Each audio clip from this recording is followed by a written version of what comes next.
Good evening dear friends. आज हम ITF का लेक्चर 4 पढ़ने जा रहे हैं। पिछले लेक्चर 3 में हमने ITF की कुछ इंपॉर्टेंट प्रॉपर्टीज़ पढ़ी थी और उनको इलस्ट्रेशंस के ज़रिए बेहतर समझा था। ITF लेक्चर 2 में हमने कुछ होमवर्क में कुछ क्वेश्चंस दिए थे जो हम ITF लेक्चर 3 में डिस्कस नहीं कर पाए, तो उनको अब हम इस लेक्चर 4 में डिस्कस करेंगे, जैसा मैंने आपसे पिछले लेक्चर में वादा किया था। तो लेट अस बिगिन। तो the first problem that you can see on the screen is which of the following is true. ये जो क्वेश्चन है ये मोर देन वन करेक्ट है, यानी इसके एक से ज़्यादा आंसर्स हो सकते हैं। और हमें जो फंक्शन दे रखा है वो है f(x) is equal to 3 fractional of x। So the question that we given is f(x) is equal to given f(x) is equal to sine inverse 3 fractional x upon fractional x plus 1. Now for this function to be defined, हमारे लिए condition क्या होनी चाहिए? 3 fractional x upon fractional x plus 1 should lie between 1 and minus 1. So this implies, now this part is always true. इसमें तो आपको चिंता करने की कोई ज़रूरत है ही नहीं, ये पार्ट तो हमेशा ट्रू है। यानी we need only to worry about 3 fractional x upon fractional x plus 1 less than equal to 1। ये हमेशा ट्रू क्यों? क्योंकि fractional x की वैल्यू हमेशा 0 और 1 के बीच में रहती है, और जब 0 और 1 के बीच में रहती है तो ये क्वांटिटी कभी भी नेगेटिव हो ही नहीं सकती, ठीक है ना। तो अब यहाँ पर क्रॉस मल्टीप्लिकेशन अलाउड है कि नहीं है? बिल्कुल अलाउड है। तो you can write this as 3 fractional x is less than equal to fractional x plus 1। तो this implies fractional of x is less than equal to half. अब fractional of x is less than equal to half, ये function कैसा है? Periodic है। तो यानी कुल मिलाकर fractional of x less than equal to half और ग्रेटर देन इक्वल टू मैं क्या कह सकता हूँ? 0। तो ऐसे कौन से x होंगे जिनका फ्रैक्शनल पार्ट 0 और हाफ के बीच में होगा? That will be x belonging to closed interval n to n plus half. क्या ये बात समझ में आती है? n to n plus half, क्योंकि आप जहाँ n कोई इंटीजर है, so that is the domain of this function n to n plus half. असल में क्या है? फ्रैक्शनल x 0 से हाफ के बीच में है, तो और फ्रैक्शनल x कैसा फंक्शन है? पीरियोडिक है। पीरियोडिक है तो आपको अगर इसकी जर्नल पूरा पॉसिबल इंटरवल निकालना है, पॉसिबल डोमेन निकालना है कि जहाँ पर फ्रैक्शनल x 0 से हाफ के बीच में रहे, तो दोनों साइड क्या जोड़ देते हैं? n times interval.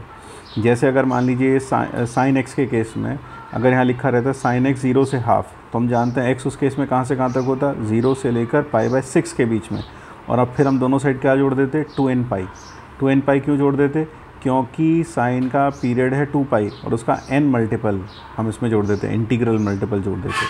तो यहाँ पर ये 0 से हाफ के बीच में है, तो जब ये 0 से हाफ के बीच में है और इसका पीरियड कितना है? 1, तो हम x की वैल्यू के लिए इसमें दोनों साइड पर क्या जोड़ देंगे? n टाइम्स इसका period. What is the period? 1। तो दोनों साइड n जोड़ दें तो n प्लस 0 से लेकर n plus half. So that is the interval of its definition. ये इसका हो गया डोमेन। आई होप ये क्लियर हो गया होगा कि आपको इसका डोमेन समझ में आ गया होगा, ठीक है। अब इसकी रेंज की बात करते हैं। When I talk of the range of this function, so range का मतलब यहाँ पर मैं f(x) equal to sine inverse, इसको लिख लेता हूँ 3 fractional x upon fractional of x plus 1। अगर फ्रैक्शनल ऑफ x 0 से 1 के बीच, 0 से हाफ के बीच में है, तो fractional x lies between 0 and half, so we have sine inverse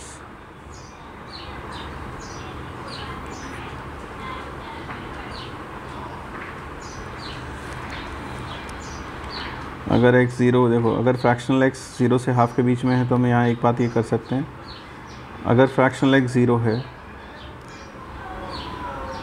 fractional x is equal to 0, तो फिर f की वैल्यू कितनी आ जाएगी? 0।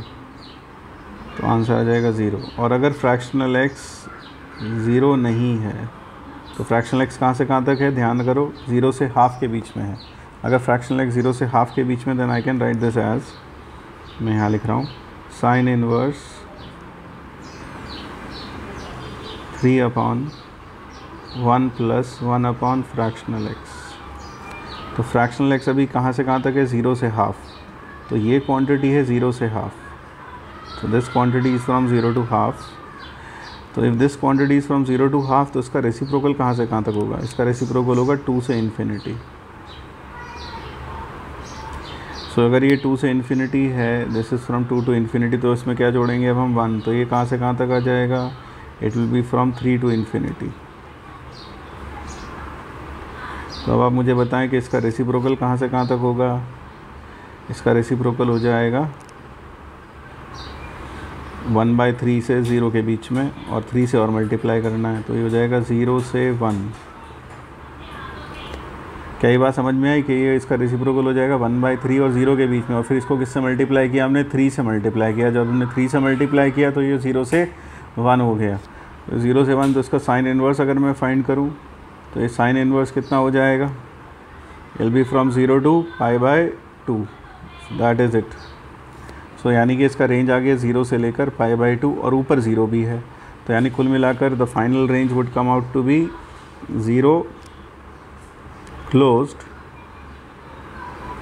से π/2। So the B is also correct, A is correct, B is correct. तो यहाँ से हमारे पास आंसर क्या आ गया, करेक्ट आंसर B आ गया, और एक करेक्ट आंसर हमारे पास क्या आ गया, यहाँ पर A आ गया, A इज़ ऑल्सो करेक्ट। अब बात करते हैं C की, f(x) इज़ पीरियोडिक। तो आप देखें f(x) पीरियोडिक होगा ही, क्यों होगा पीरियोडिक, क्योंकि आपके पास f(x) है sign inverse 3 fractional x upon fractional x + 1। आप खुद समझें, जब इसको आप लिख सकते हैं sign inverse 3 - 3 upon fractional x + 1। जब भी फ्रैक्शनल x की वैल्यू रिपीट करेगी तो आप समझ सकते हैं कि whenever fractional x will repeat, this whole term is going to repeat, and when this whole term is going to repeat, this thing inside sin inverse will repeat। और जब साइन इनवर्स के अंदर रिपीटिशन होगा तो sine inverse हर बार वही answer देगा, यानी ये फंक्शन भी पीरियोडिक होगा और इसका पीरियड भी कितना होगा, 1। तो ये फंक्शन कैसा हो गया, पीरियोडिक पीरियड 1। तो इसका मतलब सी पार्ट भी सही हो गया। अब डी पार्ट की तरफ बढ़ते हैं। D part says number of solutions of f(x) equal to π/6। number of solutions is equal to π/6। let us see this। तो D पार्ट में आपको sine inverse 3 fractional x over fractional x + 1 is equal to π/6 दिया है। इसका मतलब fractional x 3 fractional x is equal to 2 times fractional of x। आपको ये समझ में आ रहा है क्या, 2 टाइम्स या 6 हो जाएगा, उधर ज़रा देखें। We will have 3 fractional x divided by fractional x + 1 is equal to half, क्योंकि साइन π/6 आ जाएगा उधर। तो ये हो जाएगा 3 to the 6 fractional x is equal to fractional x + 1। तो fractional x is equal to 1/5। अब हमसे क्या पूछा गया, sum of number of solutions. तो नंबर ऑफ सॉल्यूशंस देखो, पहला इसका जो सॉल्यूशन होगा वो होगा, पहला सॉल्यूशन होगा 1/5, दूसरा सॉल्यूशन होगा 1 + 1/5, फिर अगला होगा 2 + 1/5, और लास्ट सॉल्यूशन होगा 99 + 1/5, और यहाँ हो गया 0। तो ये कितने सॉल्यूशंस हुए, if I you count them, then these total number of solutions will be 100। These are 100 solutions. So यानी कि डी पार्ट भी कैसा हो गया, करेक्ट हो गया। So it means all A B C D are correct. तो ये मोर देन 1 करेक्ट था, इसके सारे के सारे ऑप्शंस करेक्ट हो गए। आप, मुझे नहीं पता आप में से कितनों ने सही कर लिया होगा, लेकिन if you have done all these, आपके आंसर भी मेरे आंसर से मैच हो रहे हैं, then you can congratulate yourself for this. ठीक है ना, समझ में आया अच्छे से? देख लो एक बार सब क्या किया, रेंज कैसे फाइंड किया, देख लो ज़रा अच्छे से।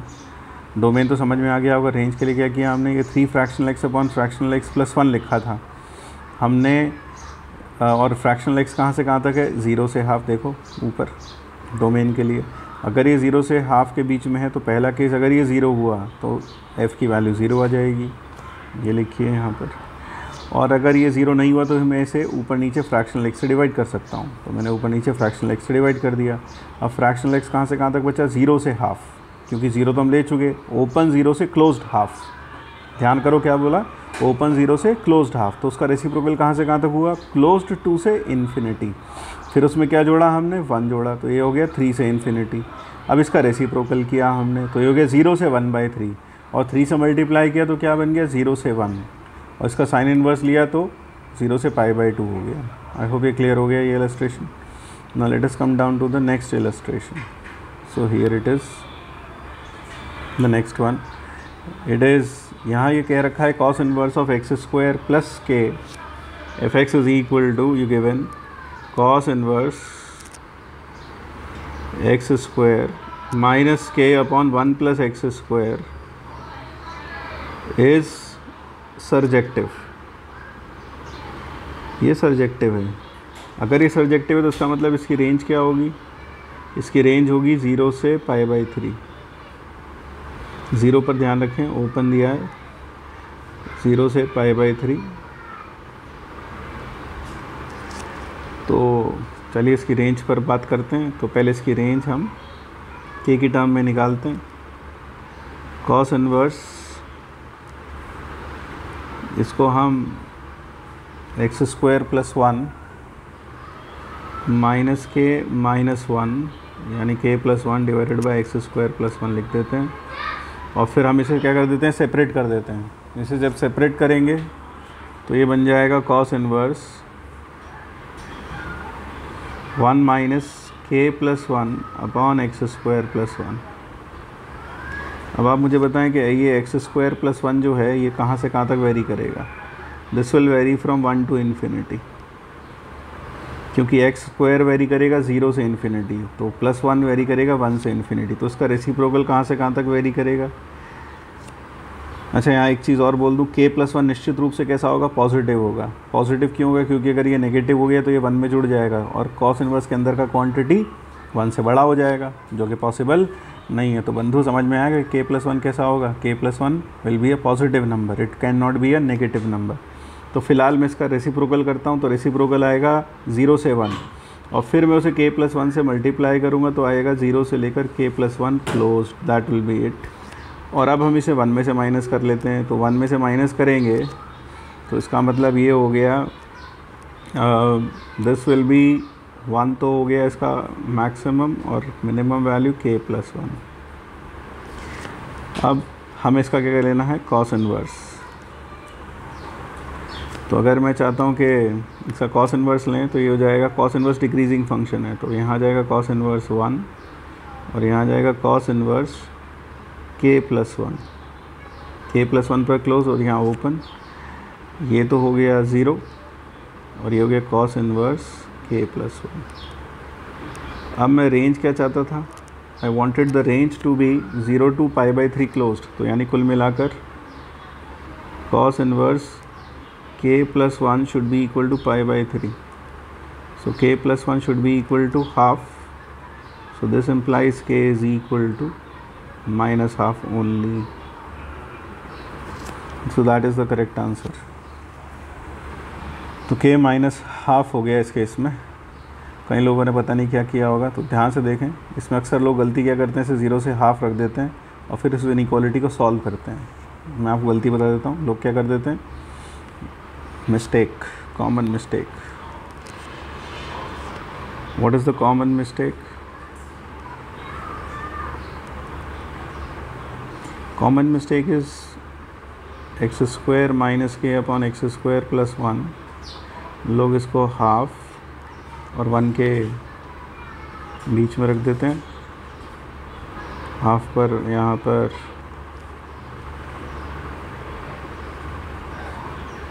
यहाँ पर 1 पर ओपन, हाफ पर क्लोज्ड।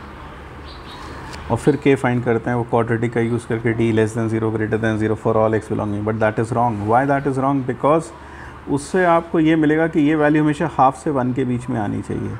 इसका मतलब के की इसमें वो वैल्यूज़ भी आ जाएंगी जब ये वैल्यू हाफ से 1 के बीच की बजाय ये वैल्यू से 0 से 1 के बीच में हो, 1/2 से हाफ है ना, 1 है ना, तो इसमें के की वो वैल्यूज़ भी आ जाएंगी जब ये वैल्यू 3/4 से 1 के बीच में हो, वो वैल्यूज़ भी इसके अंदर आ जाएंगी।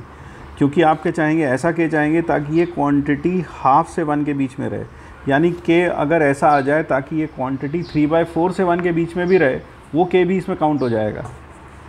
बिकॉज मैथमेटिक्स आपको क्या ला कर देगा, ऐसा के ला कर देगा ताकि ये वैल्यू हाफ से 1 के बीच में रहे, और जब ये वैल्यू हाफ से 1 के बीच में रहेगी तो 3/4 से 1 के बीच में अगर कोई नंबर है तो ऑब्वियस ही बात है वो हाफ से 1 के बीच में होगा, हाफ से 1 के बीच में होगा तो 3/4, आई होप ये समझ में आ रही होगी मेरी बात थोड़ी सी, क्या ये हाफ से 1 के बीच में है तो इसमें के की वो वैल्यूज़ भी आ जाएंगी जब ये 3/4 से 1 के बीच में रहे। वो वैल्यूज़ हमें इंक्लूड नहीं करनी, क्योंकि हमें तो पूरा वैल्यू कहाँ से कहाँ तक चाहिए, हाफ से 1 के बीच में चाहिए। So I hope this is clear. So now let us come down to the next example. ये जो हम एग्जाम्पल कर रहे हैं ये तो होमवर्क हो गया जो पिछले लेक्चर में दिया था, और ये वो होमवर्क, ये एग्जाम्पल्स हैं जो हमने पिछली प्रॉपर्टीज़ पढ़ी थी उसके ऊपर बेस्ड एग्जाम्पल्स हैं। तो चलिए देखते हैं। तो मुझे उम्मीद है कि लास्ट में जो पढ़ा हमने ये सब समझ में आ गया अब अच्छे से कि ये रेंज कैसे आया। इसमें कोई डाउट हो तो आप मुझे कमेंट बॉक्स में बता सकते हैं कि सर ये बात समझ में नहीं आई, तो I will be happy to answer that. ठीक है, तो यहाँ मैंने आपको कॉमन मिस्टेक भी बता दी लोग क्या करते हैं, ये जो कॉमन मिस्टेक मैंने आपको बताई, और ये भी बता दिया कि ऐसा क्यों होता है ना, अच्छे से किसमें गलती क्या है। तो चलिए ठीक, तो let us move to the next set of illustrations. और ये इलस्ट्रेशन हम कोटा में बिल्कुल यही सब कराते हैं, कोई अलग चीज़ नहीं है हर कोई। ये है 3x² + 8x, तो बिल्कुल कोटा क्लासरूम प्रोग्राम ही आपको यहाँ मिल रहा है। एक इलस्ट्रेशन भी वही 3x² + 8x,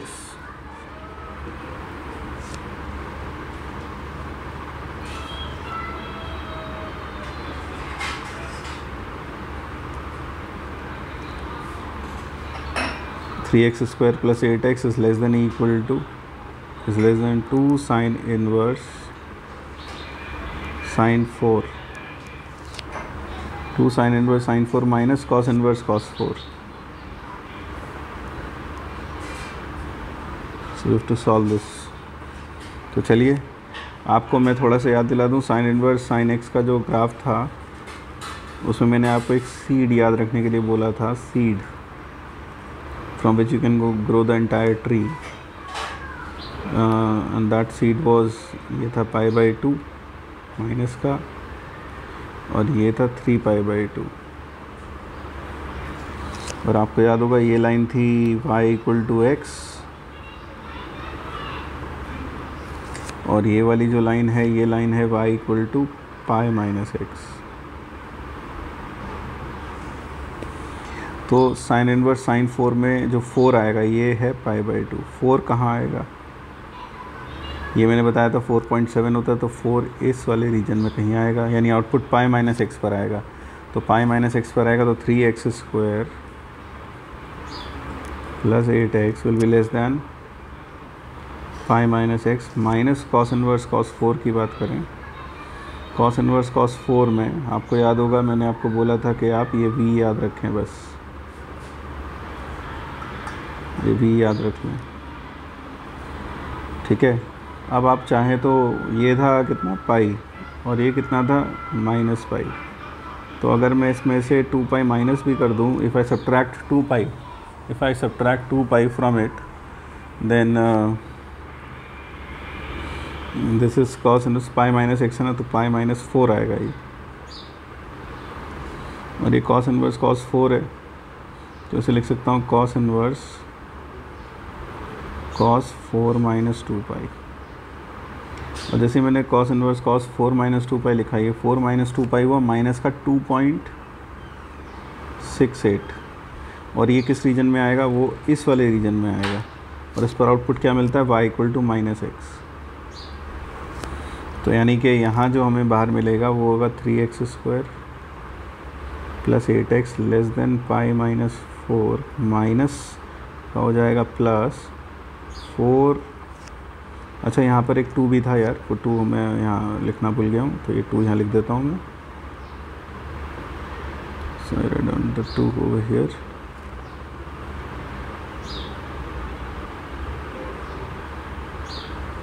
और 4 माइनस 2 पाई। तो आप ये चीज़ देखो, ये 2 पाई और ये 2 पाई कैंसिल आउट हो गया। तो what do we get, 3x² plus 8x is less than -4। I hope ये क्लियर हो गया हमने कैसे किया है ये, ठीक है ना। 2 cos इनवर्स है ना, यही था, इक्वल टू नहीं था वहाँ पर। तो 3x² plus 8x plus 4 less than 0, so that makes it 12। 3x² plus 6x plus 2x, तो आपके पास आ गया 3x plus 2 and x plus 2। so this implies x belongs to -2 से -2/3। अब पूछा था the number of integral values, ये पूछा था शायद, देखो integral solution of the inequality. तो इंटीग्रल सॉल्यूशन की बात करें तो इसका इंटीग्रल सॉल्यूशन क्या हुआ, सिर्फ एक ही नंबर आया,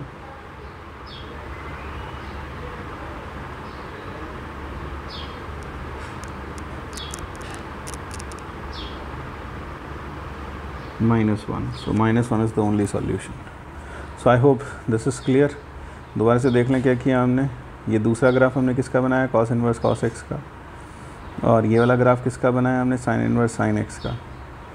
और ये 4 था, तो ये तो अपने सीड में ही इसका काम चल गया, इसमें मैं आगे पीछे कुछ सब्ट्रैक्ट करने की ज़रूरत नहीं पड़ी क्योंकि 4 इसी पर आ गया। जबकि cos इनवर्स cos 4 ये मैंने बताया था सीड है, इसको याद रखेंगे।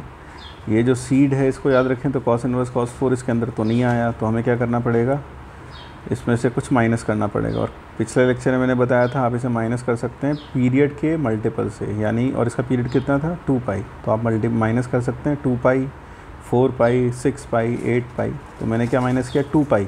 और माइनस के क्या कैसे करना है ये ध्यान में रखते हुए करना है कि भैया जब माइनस करें तो वो इसी सीड में कहीं सेटल हो जाए माइनस करने के बाद जो क्वांटिटी है। तो 4 माइनस 2 पाई माइनस का 2.68, देखो इस सीड में सेटल हो गया, -2.68 इस रीजन में आ गया, इस रीजन में आ गया, इस रीजन में आ गया। तो आउटपुट क्या है, -x। तो यहाँ माइनस लगा दो तो क्या बन गया, +4 माइनस 2 पाई।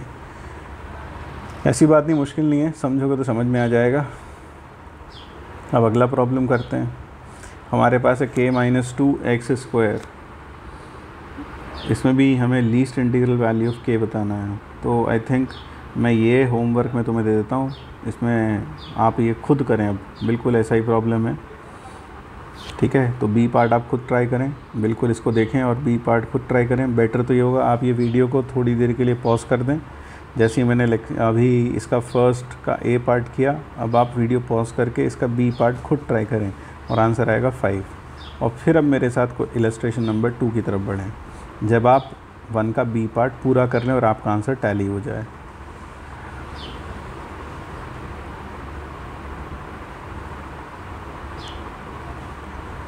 तो 1 का बी पार्ट आपने कर लिया होगा, तो चलिए देखते हैं। 1 का बी पार्ट भी मैं यहाँ पे कर देता हूँ, आपने वीडियो पॉज करके उसे खुद से किया होगा, मेरी बात मानी होगी।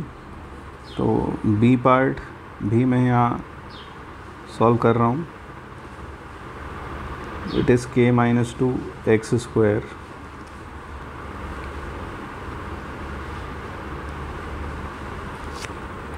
यह है k-2x² प्लस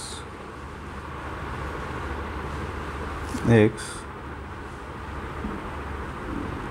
ये था plus 8x plus k plus 4 is true for all real x plus k plus 4 plus 8x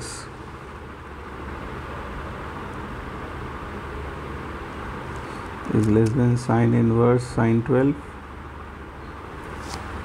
plus cos inverse cos 12। हमसे पूछा गया number of integral values of k for which this is true, ये पूछा जा रहा है।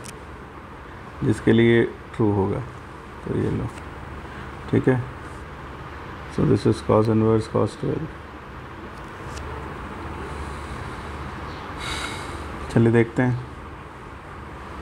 तो एक बार मैं ऊपर थोड़ा स्क्रॉल कर लूँ और वहाँ देख लेते हैं, ये ग्रेटर देन, ये लेस देन है, ये ग्रेटर देन है। अगली बार कोशिश करेंगे कि नंबर ऑफ़ क्वेश्चन जो एक साथ क्लब्ड हों वो थोड़े कम हों, ताकि बार बार ऊपर स्क्रॉल करना ना पड़े, ठीक है। तो अगली बार ठीक कर देंगे, वो छोटी सी बात है, ज़्यादा बड़ी बात नहीं है। तो मेरे पास है k माइनस एस। अब पहले साइन इनवर्स साइन 12 आपने सॉल्व किया होगा ढंग से। तो k minus 2x² plus 8x plus k plus 4 greater then sign inverse sign 12, इसको लिख दें 12 माइनस 4 पाई, और प्लस कॉस इनवर्स कॉस, इसको लिख देता हूँ 12 माइनस 4 पाई, क्योंकि 4 पाई लगभग 12.56 होगा। तो ये जो क्वांटिटी आई है, ये क्वांटिटी हो जाएगी माइनस 0.56, यहाँ भी ये हो जाएगी माइनस 0.56। तो देख रहे हो कितनी आसानी से, मैंने कोई ग्राफ भी नहीं बनाया। तो ये हो गया k minus 2x² plus 8x plus k plus 4 greater than, ये जो आएगा ये y equal to x line पर ही आ जाएगा। तो आउटपुट आ जाएगा 12 माइनस 4 पाई, और ये y equal to minus x पर आएगा। ऊपर वाला अभी याद करो कॉस इनवर्स कॉस में, ये माइनस पाई और 0 के बीच में, देखो यहाँ था, ये यहाँ आएगा, इस वाले पार्ट पर आएगा माइनस 0.56। तो आउटपुट किस पर आता है, y equal to minus x पर। तो आउटपुट क्या आएगा, माइनस ऑफ 12 माइनस 4 पाई। उसका y माइनस एक्स पर आया, इसका y इक्वल टू एक्स पर आया। सो दैट कैंसल्स आउट, यानी मेरे पास आ गया k minus 2x² plus 8x plus k plus 4 greater than 0, and this should hold for all x belonging to r। अभी ग्रेटर दैन 0 अगर रहता है for all x belonging to r, तो दो बातें होंगी। एक तो होगा k minus 2 should be greater than 0, and इसका d लेस दैन 0। तो यहाँ से तो पता चलता है कि k इज़ ग्रेटर दैन 2, और d की बात करें तो आएगा 64 minus 4 k minus 2 k plus 4 should be less than 0। 4 16, तो 16 माइनस k स्क्वायर प्लस का 4k माइनस का 2k, तो प्लस का 2k माइनस का 8 लेस दैन 0। तो k square minus k square plus 2k minus 8 minus 16 greater than 0। तो मेरे पास हो गया k square plus 2k minus 24 greater than 0। Factor होगा k plus 6 k minus 4 greater than 0। तो k बिलोंग्स टू अपने पास आ गया माइनस इन्फिनिटी से माइनस 6 यूनियन 4 से infinity.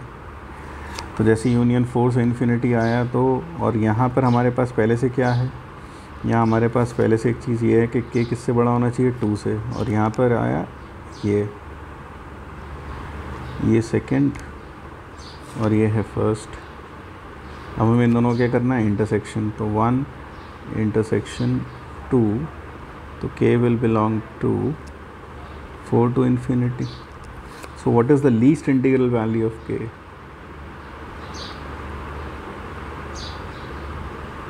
So least integral value of k is equal to 5. So if you have done this correctly, आपने मेरा कहा माना तो बहुत अच्छा रहेगा।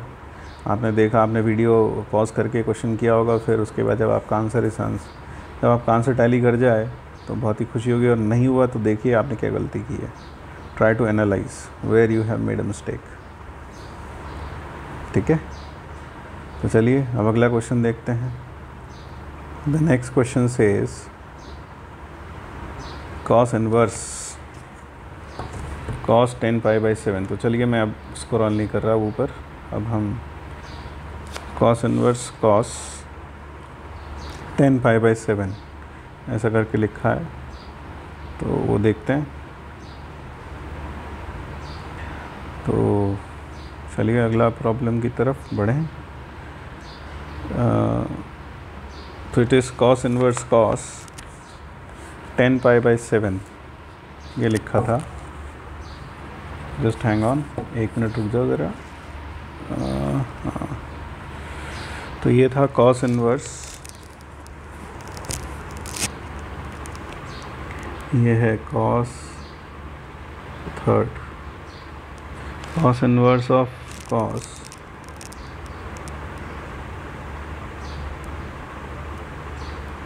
Plus sine inverse of sign 35 pi by 11 plus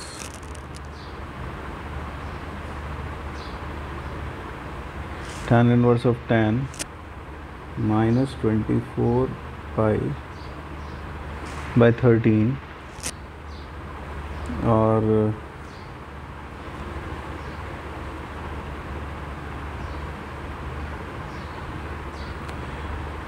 so this closes over here, so plus अगला है cot inverse 26 पाई बाई 5। हमें इसकी वैल्यू फाइंड करने को बोला गया है, ठीक है। तो चलिए देखते हैं इसकी value. Cos inverse 10 pi by 7, इसको मैं लिख सकता हूँ cos inverse cos 2 pi minus 4 pi by 7।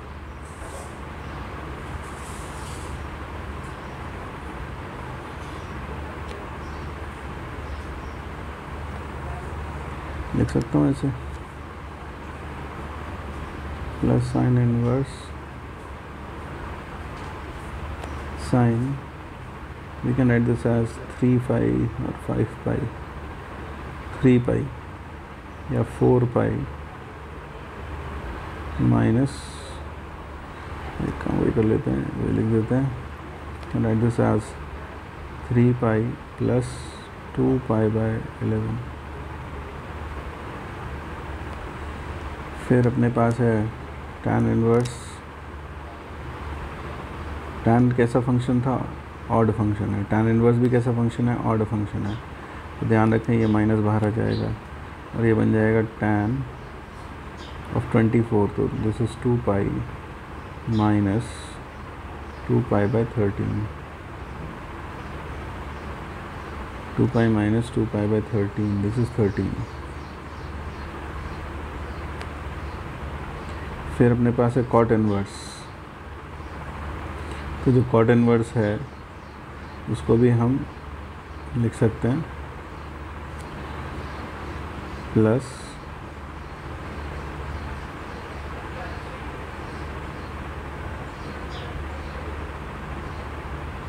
Pi by 5, ठीक है। तो देखो cos 2 पाई माइनस, तो ये cos inverse of cos 4 pi by 7 और फिर plus sine inverse of sine 2 pi by 11 with a negative sign.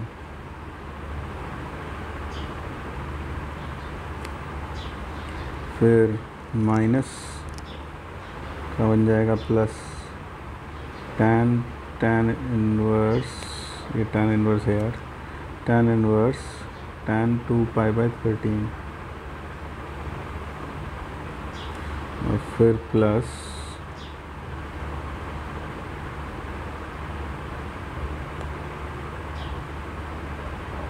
cot pi by 5, ऐसा आ जाएगा।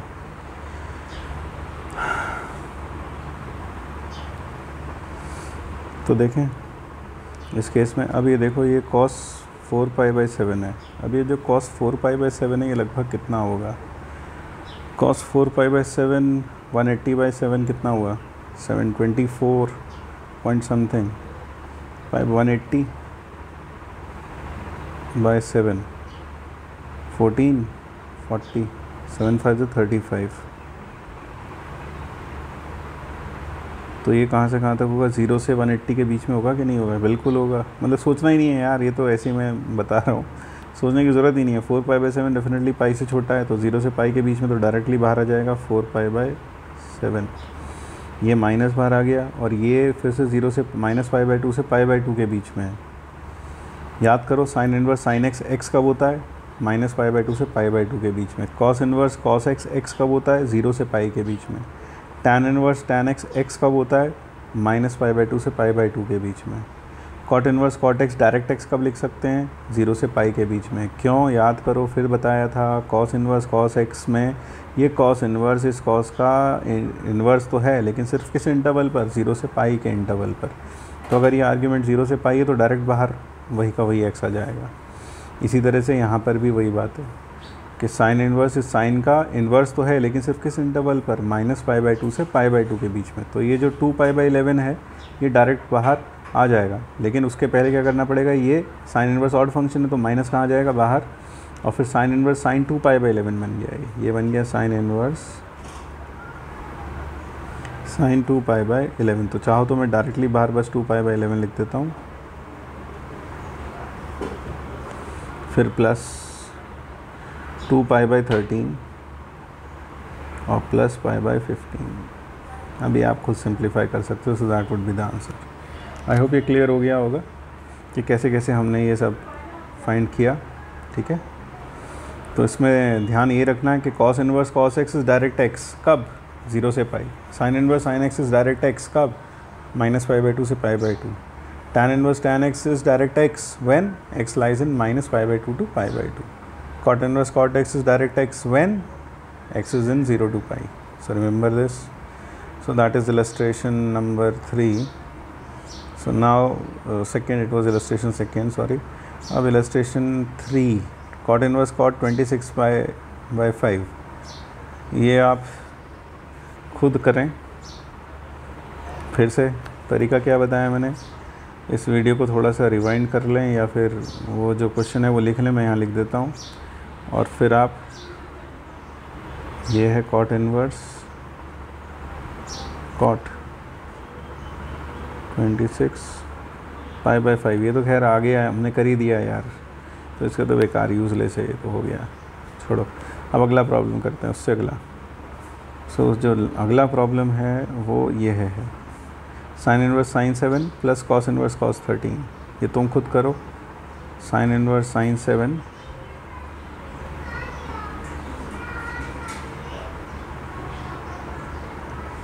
Plus cos inverse cos 13। To try to do this problem yourself. So that is the third problem I think. खुद करके देखो। Sign inverse sign 7। तो sign inverse sign 7 में मैं sine inverse, खुद करो, वीडियो पॉज कर दो और करो खुद से। मैं यहाँ तो सॉल्व कर देता हूँ, क्योंकि जब तुम वीडियो ऑन करोगे तो यहाँ इसको सोल्यूशन मिलेगा। साइन 7 माइनस, इसे लिख देते हैं 2π, और इसे लिख देते हैं प्लस कॉस इनवर्स कॉस 13 - 4π। तो देखो ये 6.28, तो ये लगभग 0.72 हो गया। तो ये -π/2 से π/2 के बीच में आगे, इसलिए डायरेक्ट बाहर क्या लिख सकते हैं? 7 - 2π। और ये 12.56, तो ये 0.44 हो गया। ये भी 0 और पाई के बीच में आ गया, तो इसे लिख सकते हैं 13 - 4π। So this is 20 - 6π। So that is the answer. So I hope this is clear again. चलिए अब अगले बंच की तरफ बढ़ते हैं। ये मैंने अभी सॉल्व कर ही दिया है पहला, तो ये आप खुद कर सकते हैं, इसका ए और B part. Try this yourself. So that is, ये वीडियो पॉज करें और प्रूव करना है और कोशिश करें कि हो जाएगा। ठीक है, ए पार्ट भी करें और बी पार्ट भी करें।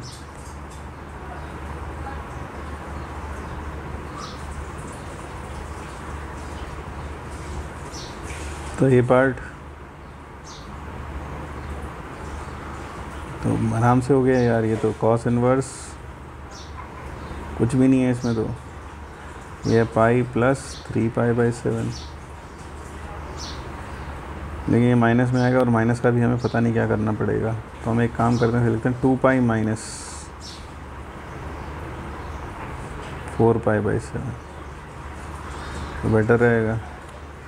और प्लस कॉट इन्वर्स, इसको लिख देते हैं। आप समझ रहे हैं, मैं उसको पाई प्लस 3π/7 भी लिख सकता था, लेकिन कॉस इन्वर्स फिर माइनस कॉस हो जाता, और उसका अभी हमें कोई इलाज नहीं पता है। हालांकि ऐसा नहीं है कि नहीं पता, आगे पता चलेगा। तो अगला है कॉट इन्वर्स ऑफ कॉट, इसको लिख सकता हूँ पाई प्लस π/5। मेरे ख्याल से ये वाला क्वेश्चन तो बस वो अभी हमने किया ही है यार, ये तो हो ही गया। इसको सीधा मैं बाहर लिख देता हूँ, ये कॉस इन्वर्स कॉस 4π/7, ये तो शायद रिपीटिशन ही हो गया मुझे लग रहा है। प्लस ये हो गया cot inverse cot π/5, so that is 4π/7 plus π/5, so that is the answer. You can try this. B part आप खुद कर लें। अब मैं आगे बढ़ता हूँ अगली प्रॉपर्टीज़ के साथ में। तो ये है अगली property 4 and 5. So let us see property 4 first of all. See what does property 4 say. Property 4 says sin inverse of minus x is minus sin inverse of x. ये हम ऑलरेडी देख चुके हैं, ये हम देख चुके हैं ना। क्यों, कहाँ पर देखा हमने? ये ऑड फंक्शन था, याद है? ये फंक्शन कैसा था? ऑड। और ये फंक्शन अगर ऑड था तो sign inverse of minus x will be minus sign inverse of x. Tan inverse of minus x is minus tan inverse of x. तो ध्यान रखें, साइन इन्वर्स ऑड है, टैन इन्वर्स ऑड है, cosec inverse भी odd है। तो sign, tan inverse और cosec inverse ये सब ऑड हैं, यानी जिनकी जो रेंज है वो -π/2 से π/2 के बीच में रहती है, वो ऑड फंक्शंस हैं। और जो 0 से पाई वाले हैं वो ना ऑड है ना इवन है, और उनके लिए cos inverse of minus x कितना है? Pi minus cos inverse of x. Cot inverse of minus x क्या है? Pi minus cot inverse of x. तो हम ये प्रॉपर्टी के करके देखते हैं। तो पहले तो मैं सबसे पहले आपके लिए ये थर्ड पार्ट,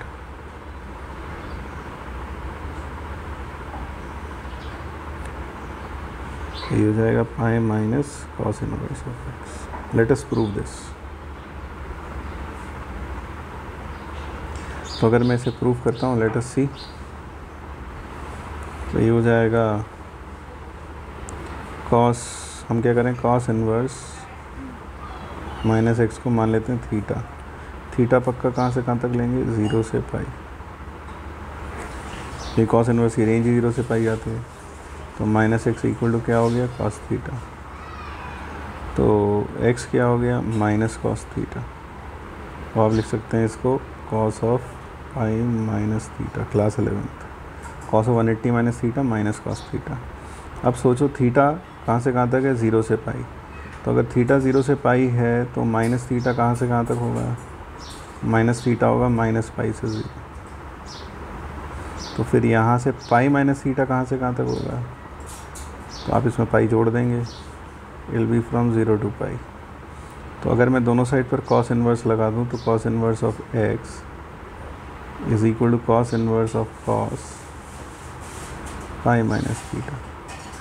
अब क्योंकि ये 0 से पाई है तो इट कैन, मैंने अभी बताया, cos inverse of cos x direct x कब लिख सकते हैं? जब अंदर वाला ये एंगल 0 से पाई हो। और क्योंकि ये 0 से पाई है तो इसलिए डायरेक्ट बाहर क्या लिख सकता हूँ? पाई minus theta. So this implies what is theta? Theta is pi minus cos inverse of x. So theta क्या था? थीटा था cos inverse of minus x. ये क्या हो गया? पाई minus cos inverse of x. So that is proved. ये prove करना था हमें। आई होप ये क्लियर हो गया होगा बिल्कुल। तो cos inverse of minus x कितना होता है? Pi minus cos inverse of x. इसी तरीके से अगर मैं ऐसे साइन इन्वर्स की बात करूं, A part sine inverse of minus x, हालांकि हम ये देख चुके हैं कि ये ऑड फंक्शन है, but let us prove it algebraically also कि ये माइनस साइन इन्वर्स एक्स होगा। तो क्या करें? Let sine inverse of minus x को क्या मान लेते हैं? थीटा। तो this implies minus x is equal to sine theta. So x is equal to minus sine theta. तो x is equal to sine of minus theta. अच्छा एक चीज़ यहाँ पर बताएं कि जो ये थीटा लिया ये कहाँ से कहाँ तक होगा, -π/2 से π/2 के बीच में होगा। तो माइनस थीटा भी कहाँ से कहाँ तक होगा, -π/2 से लेकर π/2 के बीच में होगा। तो अगर मैं दोनों साइड साइन इन्वर्स लगा दूँ तो ये हो जाएगा sine inverse of x sine inverse of sine of -θ। और sine inverse of sine x direct x कब लिख सकते हैं, -π/2 से π/2। तो ये -π/2 से π/2 है।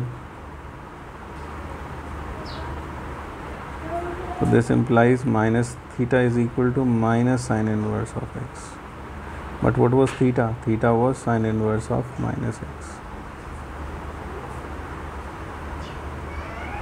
So that proves the result. That proves this result. तो आई होप ये क्लियर हो गया होगा। ठीक है, तो अब हम इसमें आगे बढ़ते हैं। और तो ये प्रॉपर्टी इंपॉर्टेंट हो गई हमारे पास। Sine inverse of -x is minus sine inverse of x, tan inverse of -x is minus tan inverse of x। तो उसमें याद कैसे रखना है, जिनका भी रेंज -π/2 से π/2 के बीच में आएगा उसमें माइनस डायरेक्ट बाहर आ जाएगा, वो सब ऑड फंक्शन होते हैं।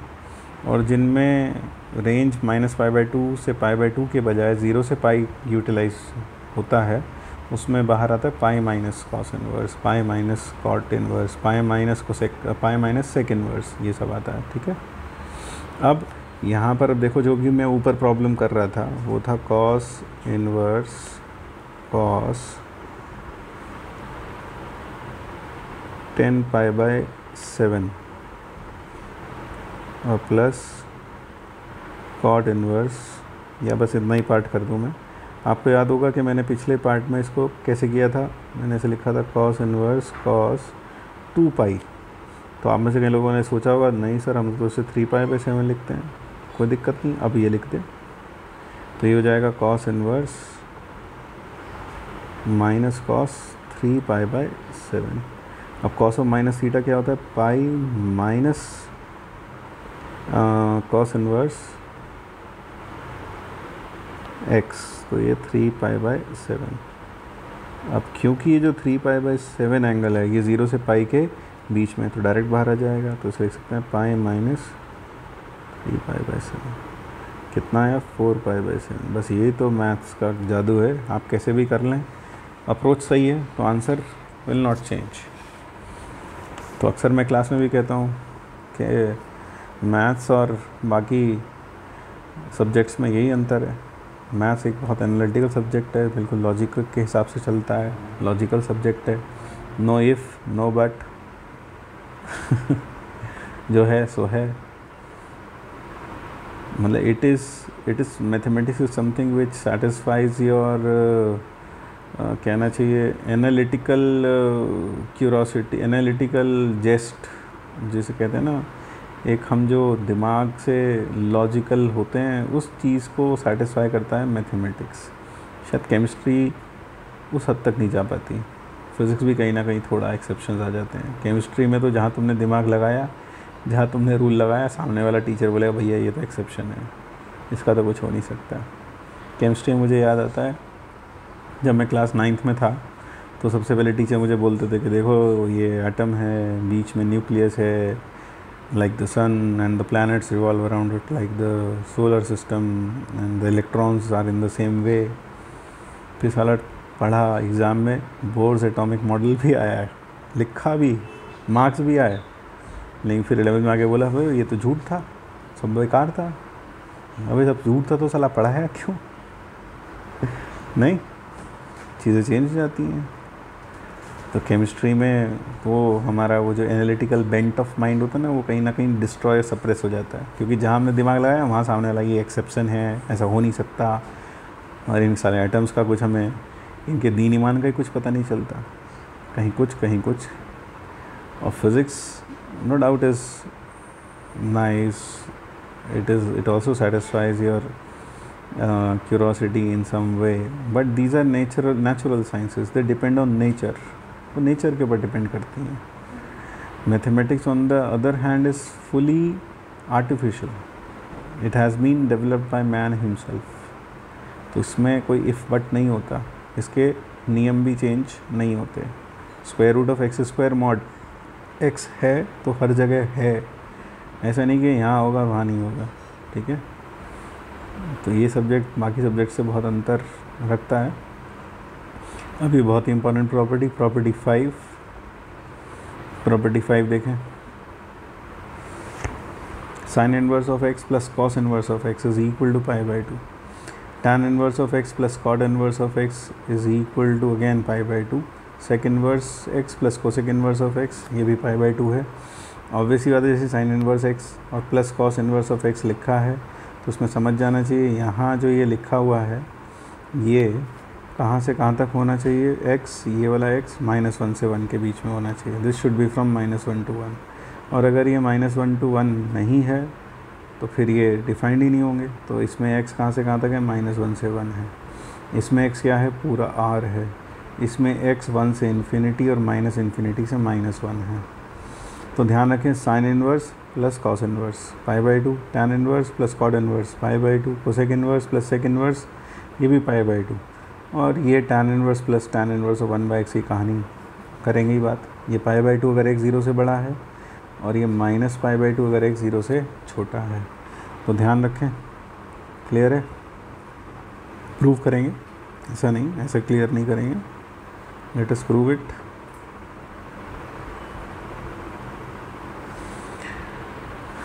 तो let us prove the first property. ये लेक्चर हो सकता है थोड़ा सा बोरिंग लग रहा हो, क्या करूँ अभी। तो एक तो पहली बात, तुम और इतनी दूर बैठे हैं तो नहीं तो यार मेरा स्टाइल तो ऐसा ही नहीं पढ़ाने का। I enjoy when I study and I enjoy when I teach also. So when I enjoy teaching people enjoy studying. लेकिन हम दोनों इतना दूर बैठे हैं कि अभी कोई वार्तालाप हो ही नहीं सकता। It is just one way of communication. उसमें मेरा जो चेहरा छोटा सा आपको साइड में दिखाई दे रहा है, अपन बात ही नहीं कर सकते कुछ खास। तो इसलिए अभी तो मेनली सीखने पे जोर लगाओ।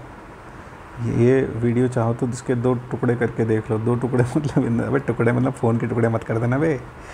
टुकड़े का मतलब है इसको 2 पीसेस में देख लो। आधा अभी देख लो, फिर आधा प्रॉपर्टी 4 तक देख लो, फिर प्रॉपर्टी 5 के आगे फिर देख लेना, ठीक है। टुकड़े का मतलब ये है, कभी मोबाइल के टुकड़े कर दो। तो हालांकि ऐसे करोगे नहीं, इतने बड़े गधे नहीं हो तुम, मैं जानता हूँ। तो अब हमें प्रूव करना है sign inverse of x plus cos inverse of x. हमें प्रूव करना है कि ये पाई बाई 2 है। तो लेट अस सी, हम क्या करें, let sign inverse of x को मान लेते हैं थीटा। तो यार ये थीटा कहाँ से कहाँ तक होगा, -π/2 से π/2। तो इसका मतलब x इज इक्वल टू क्या हो गया, साइन थीटा। और इसे मैं लिख सकता हूँ cos π/2 minus theta, class 11th। तो आप मुझे बताओ, अगर यहाँ थीटा है तो माइनस थीटा कहाँ होगा, माइनस थीटा होगा -π/2 से π/2। तो इसका मतलब π/2 माइनस थीटा कहाँ होगा, ये होगा 0 से पाई। अब तो मैट्रिक समझ में आई। दोनों साइड पर क्या ले लेते हैं, कॉस इनवर्स। तो cos inverse of x is equal to cos inverse cos of π/2 minus theta. तो कॉस इनवर्स ऑफ x, अब ये कहाँ से कहाँ तक है, 0 से पाई। तो डायरेक्ट बाहर लिख सकते हैं क्योंकि cos inverse cos x is x, कब, जब x 0 से पाई हो। So I can write this as π/2। तो थीटा प्लस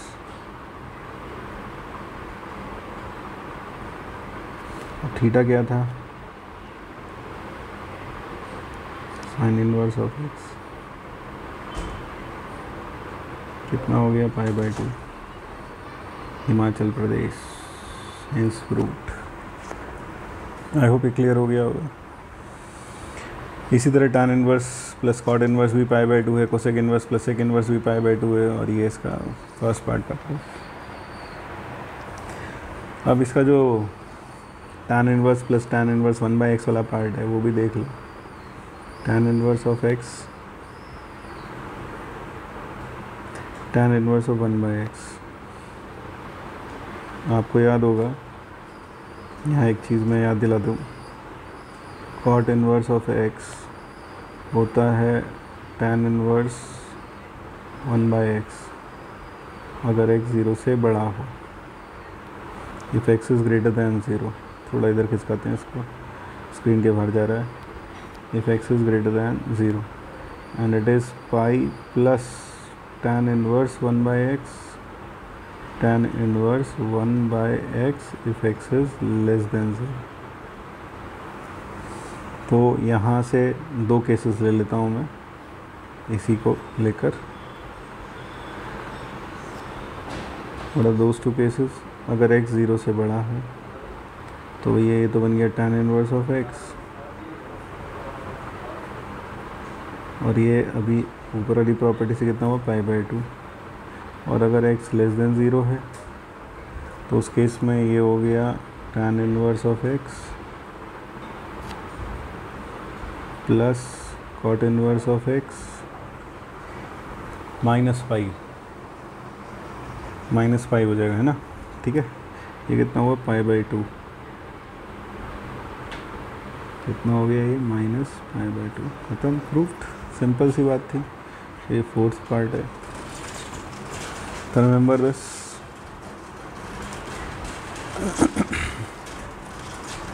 ये हो गई property.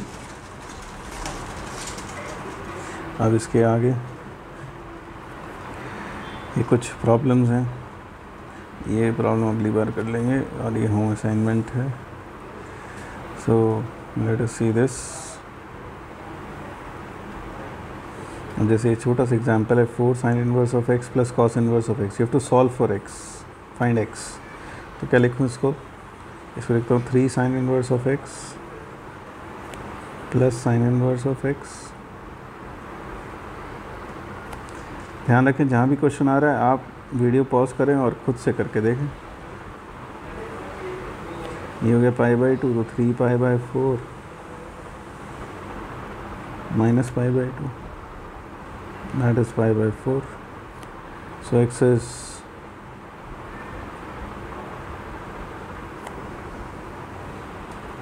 π/12. This implies sin π/12 is equal to x. So what is x is equal to? It is √3 minus 1/2 √2. Answer. Now comes the b part. Now in b part we have 5 tan inverse of x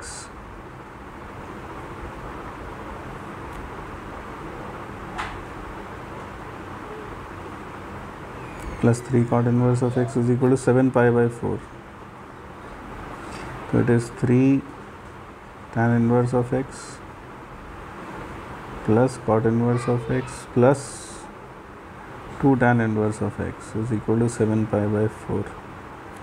So you get 3π/2, 7π/4 minus 3π/2. So that is π/4 again.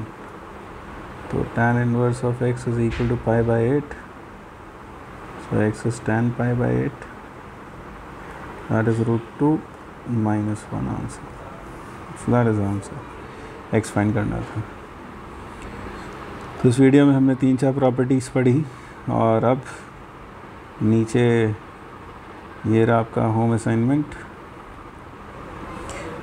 These are 3 problems that you have to try.